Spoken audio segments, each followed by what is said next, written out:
जब सारा अपनी दादी की पुरानी सुनसान हवेली में पहुंची, उसके दिल में बीती यादों की मिठास और एक अजीब सा डर दोनों ही थे।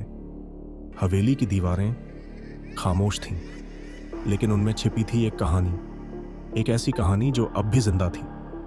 रात ढलते ही हवाएं तेज होने लगीं और हवेली के हर कोने से हल्की हल्की फुसफुसाहट गूंजने लगी।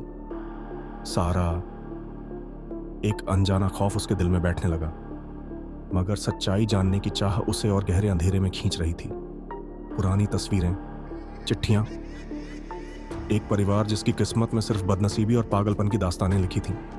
और फिर उसे मिला एक राज, एक छुपा हुआ तहखाना जिसमें रखा था एक पुराना संदूक के अंदर एक धूल भरी डायरी, उसकी दादी की लिखी हुई।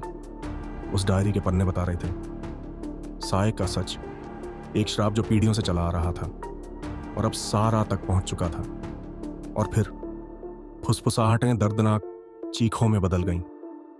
हवेली के अंधेरों से उभरने लगे भयानक चेहरे जो बस सारा का इंतजार कर रहे थे।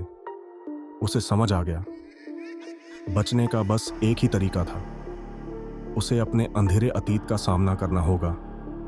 लेकिन क्या वो इस मौत के जाल से बच पाएगी, या फिर वो भी बस एक और कहानी बनकर हवेली की दीवारों में समा जाएगी?